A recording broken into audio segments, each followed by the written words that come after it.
The arena gates opened with a loud creak, and the girl stepped into the light. Dust blew into her eyes as the crowd shouted above her. Name was not known here, she had no title, and no honor left. The last of her clan had died in the pits before her. And now it was her turn. She had no weapons in hand, only the small blade tied to her waist. The announcer's voice thundered through the stone walls, and into the skies a challenger enters. A lost name, a broken bloodline. Against her stands the undefeated champion of the deep rings. A shadow fell across the arena. He was tall, armored from shoulder to knee, his face hidden by a beast skull helmet. He held a two-handed warstaff, and each of his steps shook the sand. The girl's hands trembled as she drew her small blade. She had trained once, long ago, before her father's fall, before her mother was sold. Everything turned to silence now. There was only fear in her heart. She looked up toward the stands, hoping to find a single friendly face. There were none, only thousands watching with cold eyes and louder mouths. Some placed bets, laughing at the thought of her blood painting the floor. Others simply waited for the kill. The signal came. A long horn echoed once, and the champion moved without pause. She dodged to the side, barely avoiding the heavy swing. Her feet slid on the sand, but she caught herself and turned fast. She slashed once, but the blade bounced off his armor like paper on steel. He swung again, this time with force that made the stone beneath her shake. She rolled under it, cut his leg, just enough to draw blood. The crowd gasped. So did he. But it was not enough. He roared and kicked her with a blow that sent her flying. She hit the wall hard, chest first, her ribs screaming in pain. Her blade dropped from her hand. She tried to rise, but her legs refused. Her breath came in short bursts. The champion walked toward her slowly, dragging the staff behind him. He stopped just a few feet away, raised the staff above his head. She stared up at him, tears in her eyes, and for a moment, her mind was not here. She thought of the forest she once played in, the wind through her hair when she rode her sky beast. Their mother's voice humming a song she barely remembered. She closed her eyes and waited for pain. She waited for the end. A sound came. It was not the roar of the crowd. It was not the horn. It was a sharp hiss through the air, fast and deadly, and something slammed into the champion's throat. His eyes widened beneath the helmet. Took a step back, then another, then fell. Silence covered the arena like a heavy blanket. Even the birds in the sky seemed to pause. The girl opened her eyes and saw his body lying still. Blood pooled beneath him. Something sharp was buried in his neck. It was not a sword. It was not a spear. It was an arrow, and not a normal one. It was thin and black and glowing faint blue. Her eyes followed the direction it came from. Crowd turned to look. Too high above the arena wall, on the edge of a broken tower, stood a figure. He wore no armor, only a long coat that moved with the wind. He held a strange bow, not made of any wood she knew. He looked down at her through the scope attached to his eye. He did not speak, but everyone felt it. That man had just broken the law. No one interfered in the arena. No one touched the champions. One saved the weak. The guards moved quickly. They surrounded the girl and dragged her up. She was too shocked to resist. Her body hurt. Her mind spun in circles, pulled her into the dark halls under the arena. The voices of the crowd still echoed above them, but the sound of the arrow still rang louder in her ears. The guards whispered among themselves. They said he was human. They said humans had been banned from the outer rings years ago. They said no human could fire like that. She sat on the cold floor of the small room. Her wrists were tied. Her blade was gone, and still, her mind kept returning to that moment when death stood above her, and a silent arrow saved her life. For the first time in years, her heart beat with something strange, not fernet pain, but something like wonder. Why would a stranger risk everything for her? Why would a human break the rules of the arena? Who was he, and how did he move like wind and shoot like thunder? The door opened again, this time not a guard, but a tall figure with gray eyes. He carried no weapons, only a simple scanner in hand. He knelt before her and stared into her face. She tried to look away. He gently turned her chin back. She flinched but did not speak. The scanner made a soft Beep. Then he turned to the guards behind him and whispered something she could not hear. The guards stepped back. The man walked closer and crouched again this time. He whispered just one sentence. "I did not come for the champion, I came for you." Her lips trembled. She opened her mouth, but no words came. He looked into her eyes again, and in that moment, she believed he was telling the truth, even if she did not understand. Even if the world around her made no sense, even if everything hurt, there was something in his voice, something calm, something steady, and something that told her her life had just changed. Maybe for the first time she had a chance to find out who she really was. The room was cold and silent. She sat alone on a steel bench, her arms still sore from the fight, her wrists marked from the restraints, but her mind was not thinking of pain anymore. It was stuck on the arrow, the way it hissed through the air like lightning and ended her enemy's life in one breath. She had not seen a shot like that in her lifetime. No one hadn't it. In the pits, not in the wars, not even the Royal Guard had that kind of precision, and now the one who fired it, the man in the long coat, had been brought inside. Guards moved fast around the hall. Security drones flew past her cell every few seconds. Energy in the air had changed. Something rare had happened, something powerful, and it scared everyone. Finally, the door opened again. 2 guards entered first behind them. The man walked in, no chains on his wrists, no fear in his eyes, only calm steps and a quiet focus. The girl stared at him, unsure if this was real. He looked younger up close, but his face was not soft. It was shaped by war. His jaw was marked with a scar that ran across his cheek like it had been sliced by fire. His eyes, silver gray, scanned the room once, then landed on her. One guard stepped forward and cleared his throat. "State your name for the record." The man tilted his head slightly, then answered, "I have none." The guards paused. One tapped on his device and ran a full scan. No results. No ID code, no planet registry, no faction tag, nothing. The guard frowned. "Species human. From where Earth is sealed. No one leaves Earth." "Not anymore." The man gave no reply. The scanner beeped again, confused by what it found or what it could not find. The reading showed his body had been modified, but not by known tech. His heartbeat was not normal. His cells reacted like metal and flesh had blended into one. He was part machine, but not a cyborg, not in any way the records understood. The guard stepped back and exchanged nervous glances. Commander of the arena was called in. He entered with 2 assistants and a floating monitor. Behind him, he looked down at the girl first, then turned to the man. "What gives you the right to interfere with the trial of champions?"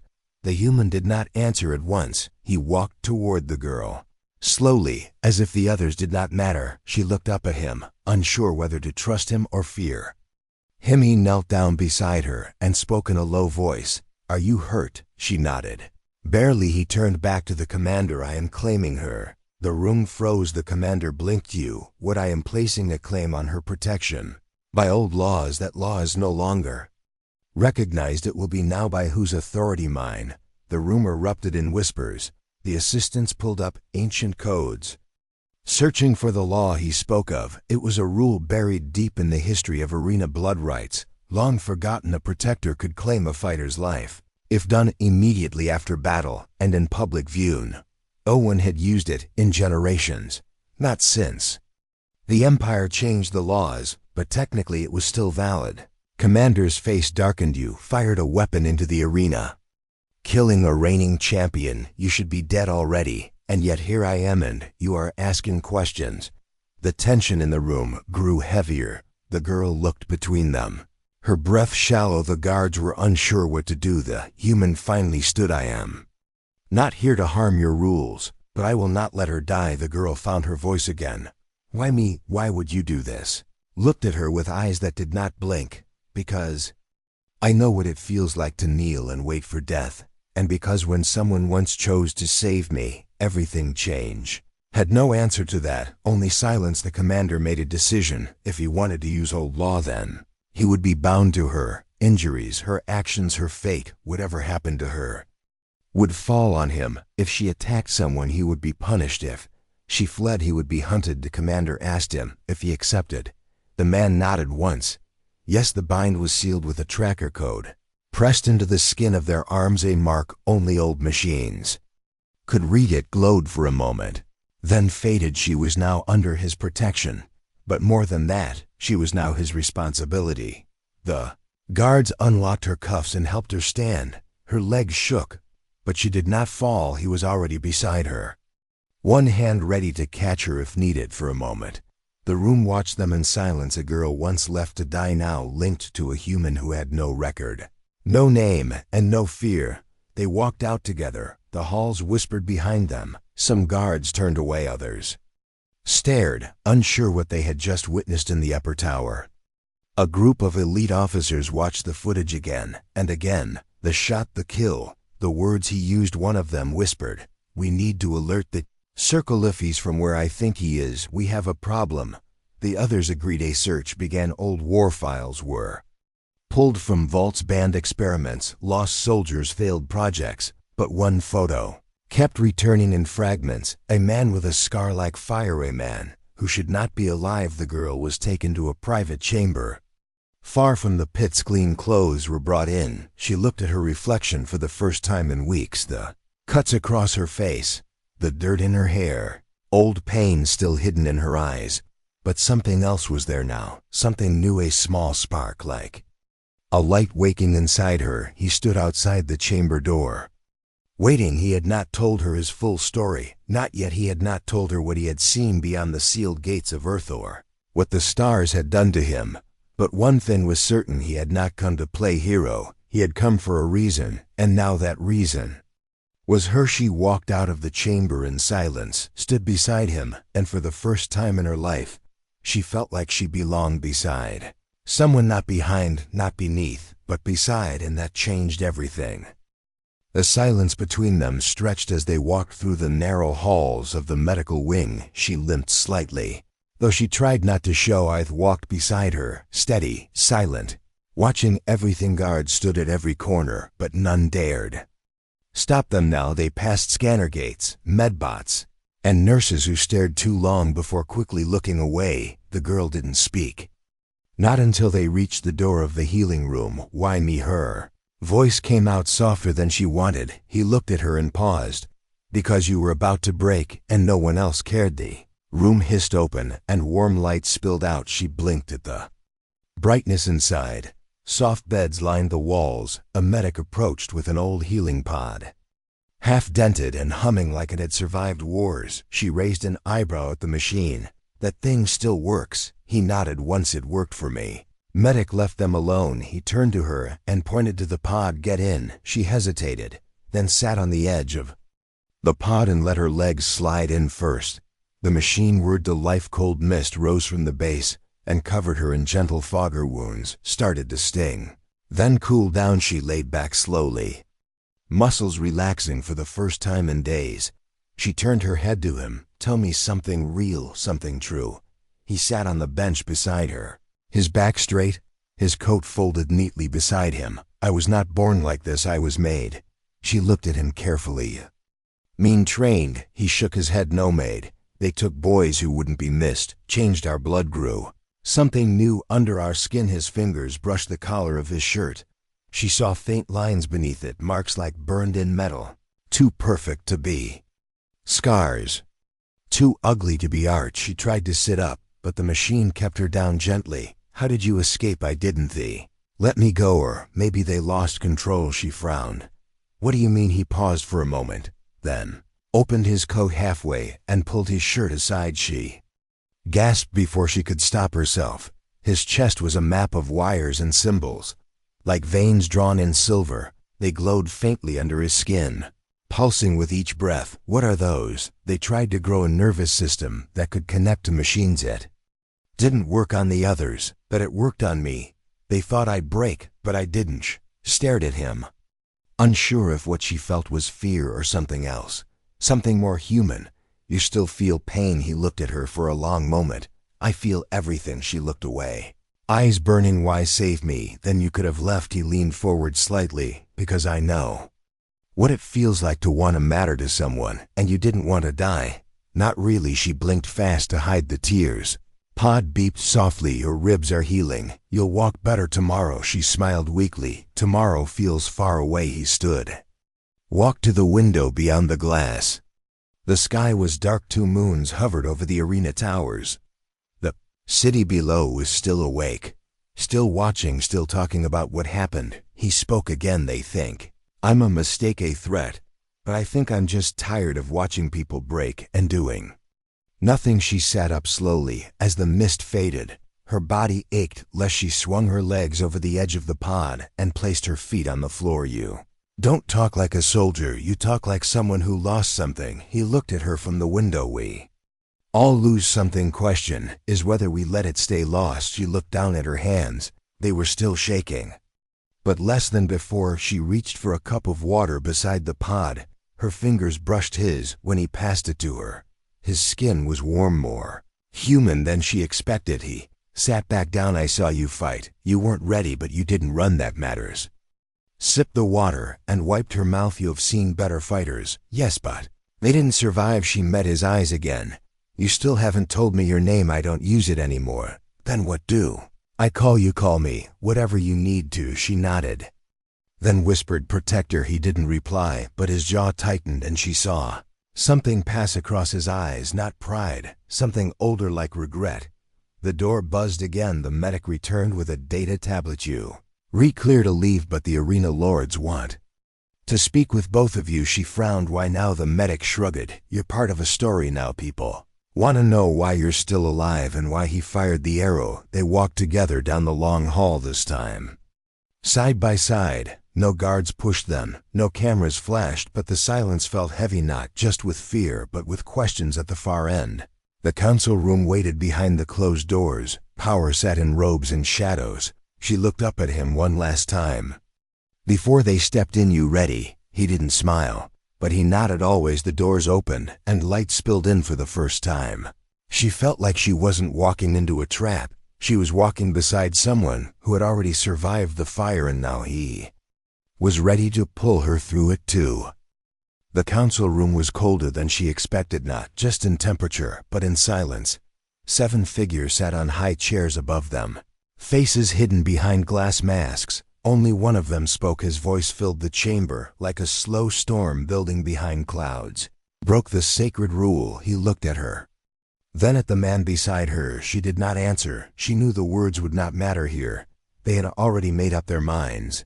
The pretty human stood tall. I followed an older law, a law still written in your books. The figure tilted his head. That law was meant for warriors of our blood, not for outsiders, not for ghosts from forgotten worlds, not for you. Human said nothing more. The room waited for him to explain, to defend, to beg. He didn't. Instead, he looked at her once and gave a small nod. She stepped forward. If you want someone to blame, blame May. Was the one in the pity, was the one who failed the trial. He saved me. Yes, but if that's a crime, then I'm guilty too. The council leaned back. Another voice spoke, softer, female. You were born from noble blood. You could have lived as a Saint-Louis servant in the upper rings, but you chose the pit. Why? Because the upper rings were built on lies, and because I wanted to fight for something real. The silence returned.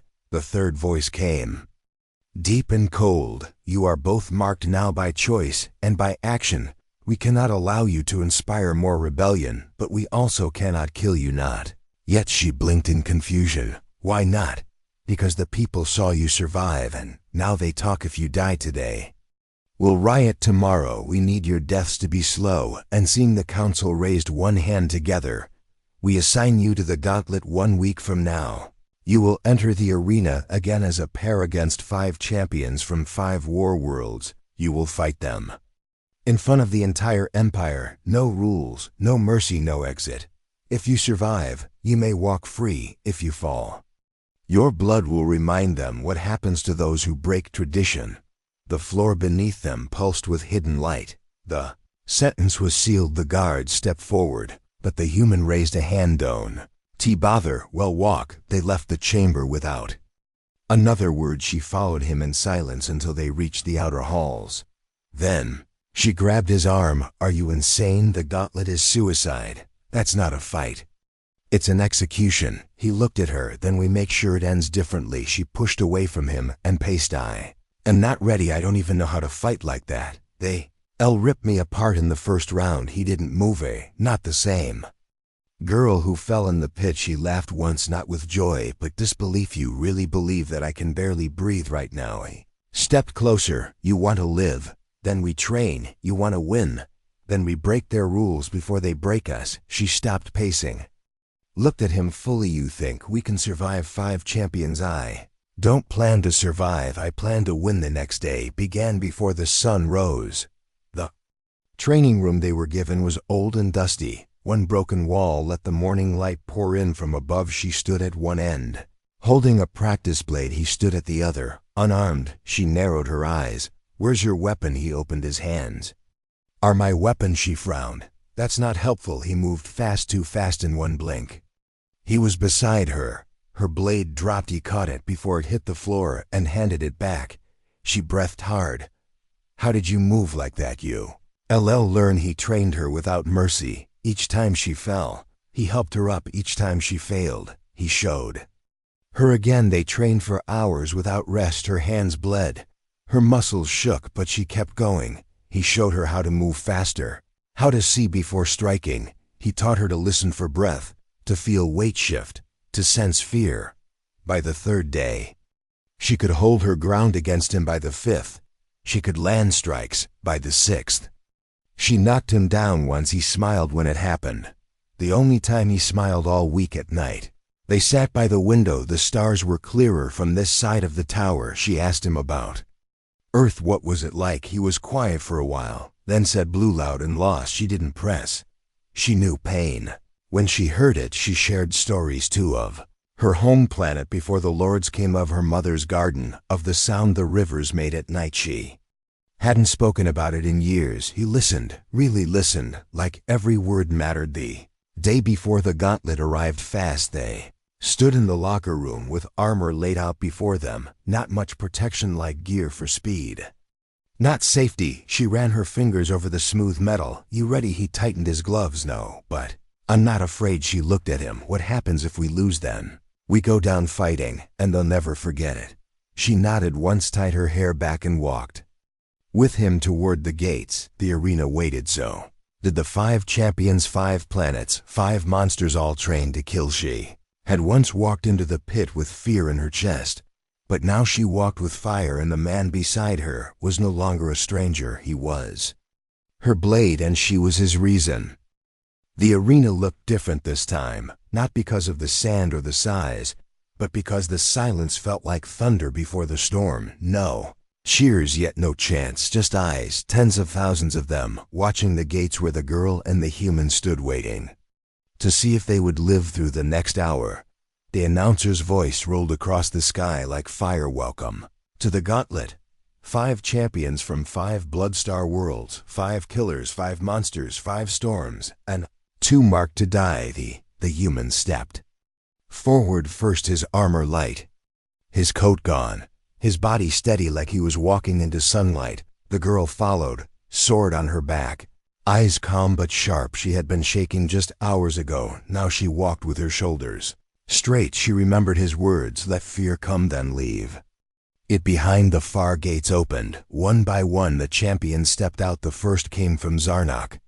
Tall and covered in red spikes, he swung a double axe that split the air each time it moved. The second rolled in from the sands of Kova, half machine, half serpent, dragging steel claws behind him. The third floated off the ground, glowing from inside. A spirit forged in plasma, known to melt flesh with its voice. The fourth carried no weapons, only teeth and hands that had crushed bones in past trials. And the fifth was a female from the ice moons, armor made from bones of her kills, and her eyes like glass full of old hate. The crowd roared as all 5 stood in the center. The announcer shouted again, no rules, no limits, no mercy. Begin. The world exploded. The red-spiked champion charged first, swinging his axe with rage. The human met him head on, ducked once, rolled under the strike, and drove his elbow into the beast's side. Bones cracked. The champion roared and swung again, but The human was already behind him. He grabbed the axe from him under the elbow and pulled twisted once and snapped the champion's wrist clean. Kagura leapt at the same time, her blade cutting low toward the machine serpentite, slashed at her with spinning claws. She blocked one, jumped over the second, slid under the third, and came up inside its reach. She plunged her sword into its core and rolled away before the sparks exploded. Behind her, two down, but the arena shook harder. Now the plasma ghost floated forward, its voice rising like smoke. Girl clutched her ears, pain fluttered her head. She fell to one knee. The human stepped between her and the ghost. He reached into his side. Pat pulled a small stone, pressed it to his chest. His veins lit up with white light. He opened his mouth and screamed back at the ghost, not with sound, but with something deeper. Something that cracked the air. The ghost screamed in return, then burst into a cloud of ash. The girl looked up. Blinking, her ears rang, but her heart still beat. He pulled her to her feet. You all right? She nodded. The fourth champion was waiting for them. Pounced faster than either expected. He grabbed the human by the neck and slammed him to the ground. The girl rushed forward, but the Ice Moon warrior blocked her path. The fourth champion lifted the human with both hands and squeezed. The human's eyes began to dim. His hands clawed at the grip. The girl screamed and drove her blade at the ice warrior. She blocked it with her knee and kicked the girl back into the sand. Crowd was now wild, screaming, chanting for blood, for death. The human's hands fell still. Girl crawled across the sand. Her ribs burned, her legs barely moved, but she pushed forward toward him, toward the only one who had ever fought for her. She grabbed a sharp rock from the ground, leapt up and jammed it into the knee of the fourth champion. He roared and dropped the human. She kept stabbing once, twice, until the beast stopped moving. She crawled to the human, turned him over. His eyes opened slowly. You came back always. He smiled faintly and rolled to his feet. Behind them, the ice warrior stepped forward, now the last one. She pointed her blade at the girl. Let the human go. I only want youth. Girl lifted her sword again. Not the same girl you saw fall last time. We'll see. Two circled each other, both breathing hard, both bleeding. The human stood behind the girl, watching, ready but letting her lead. This was her fight. The warrior struck first. He fast spin, blade in her hand, almost too fast to follow. The girl blocked once, twice, then missed the third. The blade sliced her arm open. She stepped back, blood running, but her grip stayed firm. She struck low, missed, spun around, then faked left and stabbed right. The warrior caught it with her forearm and grabbed the girl's throat, lifted her off the ground. The crowd leaned in. The human started forward, but the girl raised one hand weight. She reached for something on her belt, a small pulse disc.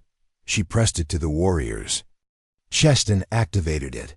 The shockwave sent both of them flying. The warrior hit the stone pillar and did not move. The girl rolled in the sand, groaned, then stood. Her knees shook, but she stood. The arena went silent. No one spoke, no one breath. Then one person began to clap, then another. Then the whole arena rose, thousands on their feet.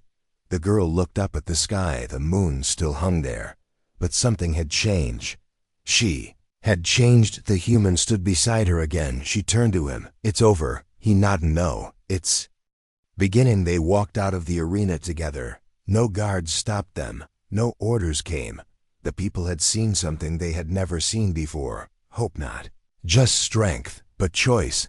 And two people who had refused to die the way they were told back in the high tower. The council watched in silence. One of them spoke. They won. The others nodded, but they were not pleased. Another said, then we take back control, even if it means war.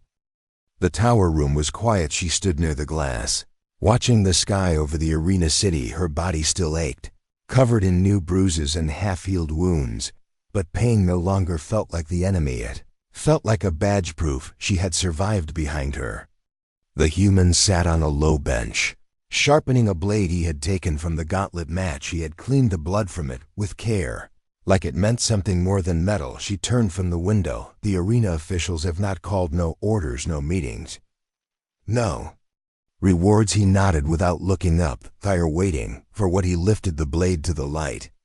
checked the edge, and answered orders not from here, from above. She frowned. From where? Before he could answer, a pulse rang through the floor. The lights dimmed for a second, then returned. She stepped back. What was that? He stood, slipping the blade into his. Belfayer here who? The door opened before she could ask again. 3 figures entered, not arena guards, not local soldiers. These ones wore black uniforms, without emblems, no ranks, no names, only clean suits and quiet steps. One of them removed a glove and held up a small badge. It shimmered with color and shape, not a symbol, a code. The human looked at it once, then stepped forward. She tried to move between them, but he held her back gently. This is not your fight. She stared at the badge. Who are they? He didn't answer. The lead figure spoke. You are property of Division Echo. You were taken without clearance. You are to return now alive, or dismantled. The girl's hands curled into fists. He's not property. He's a person. The figure turned his head toward her. You are irrelevant. Step away. The human stood still. He faced them with no fear, only stillness. He asked one question. Who gave the order? The figure replied, command. Source Prime. He nodded, then looked at the girl. Tell them what you want. She stared at him. What tell them? He turned back to the agents. They're not taking me without hearing her first.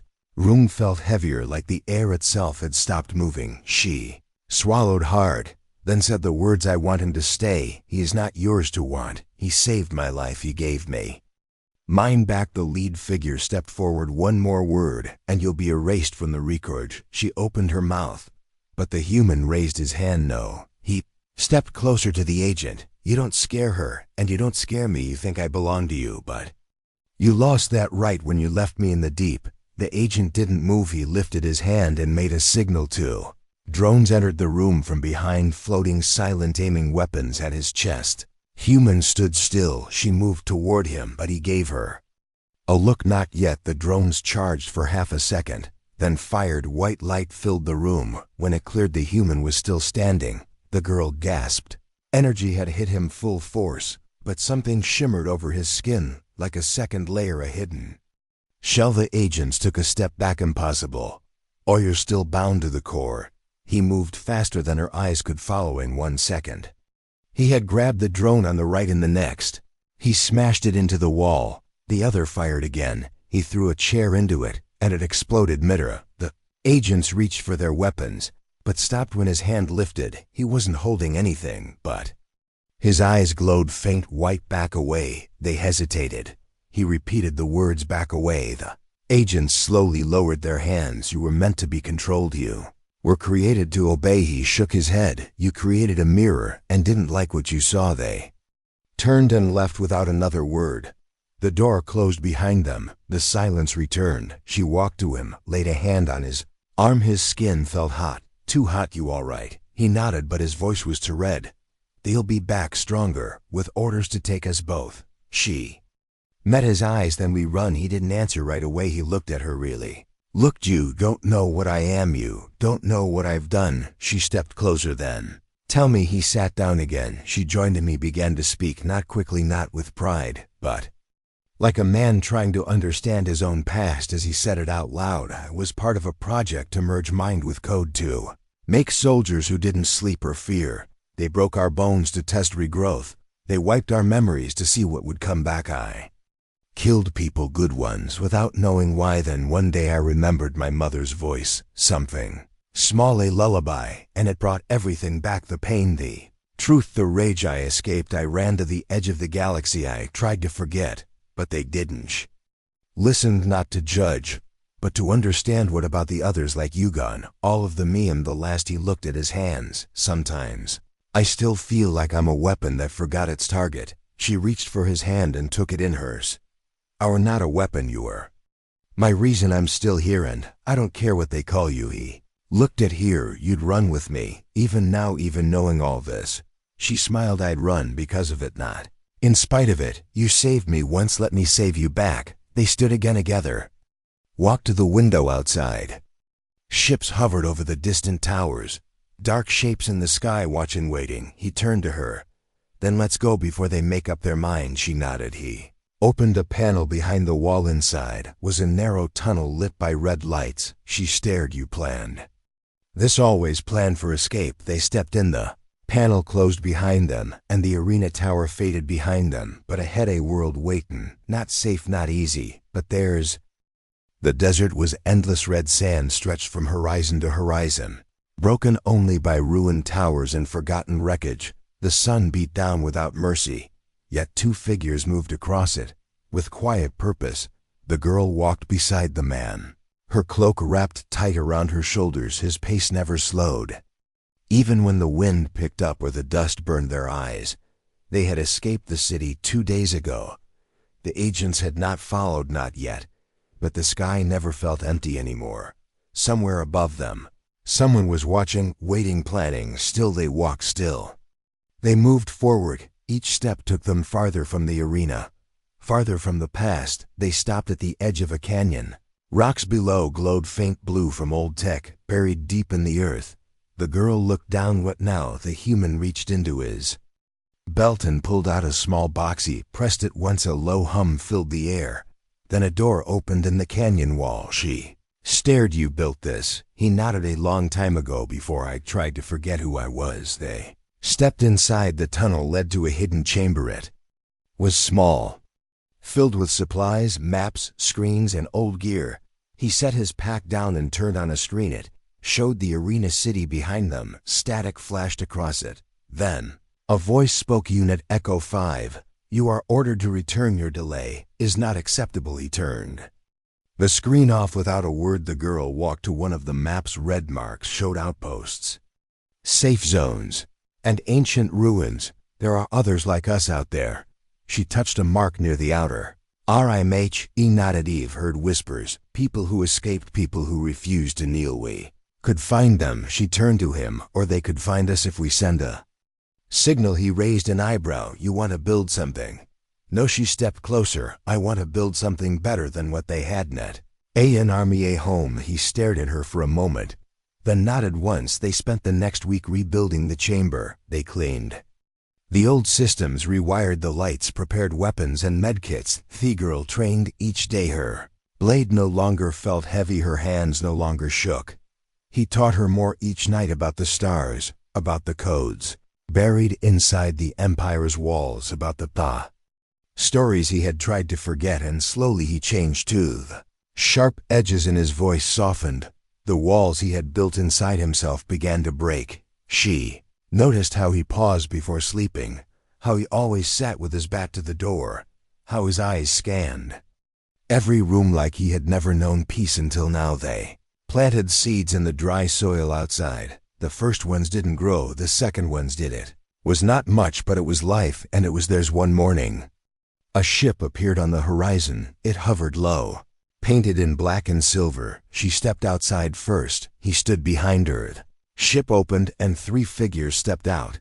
Not soldiers, not agents, refugees. Tired faces, hopeful eyes. They had followed the signal. More came the next day, then more the day after. The small canyon filled with people who had once been called broken. Now they stood together, shared food, shared stories, built homes from scrap and stone, and called the place haven. She stood at the center one night, firelight flickering on her face. They want to name you leader. She looked at him. I didn't ask for this. Neither did I, but you earned. I've stepped back into the shadows, watching, always watching. She turned to the crowd and lifted her hand. He won't rule. You'll walk with Yao. We'll protect each other. We'll fight when we must, but we'll build more than war. And the crowd listened, nodded. They believed, because she had once been weak, and now she stood like fire. The human stayed close, but never claimed a title. When people asked who he was, she answered, I'm alive, and that was enough. One evening, she found him at the edge of the cliffs, staring at the sky.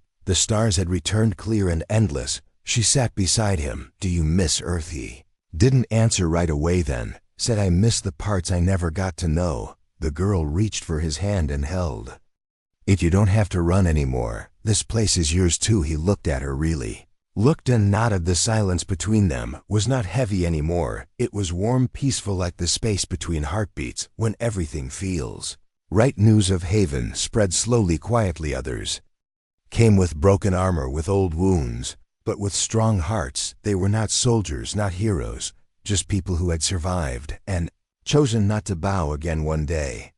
The council from the arena city sent a message return.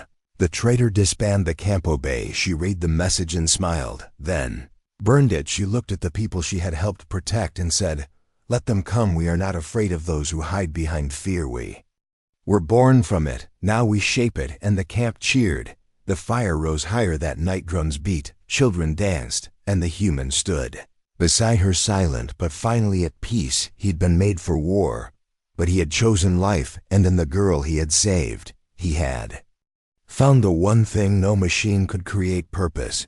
The stars above them blinked like watching eyes, but neither of them looked away. They had no crowns, no thrones, no armies, but they had something better: each other, and a kingdom they had never asked for, but would protect with everything they had.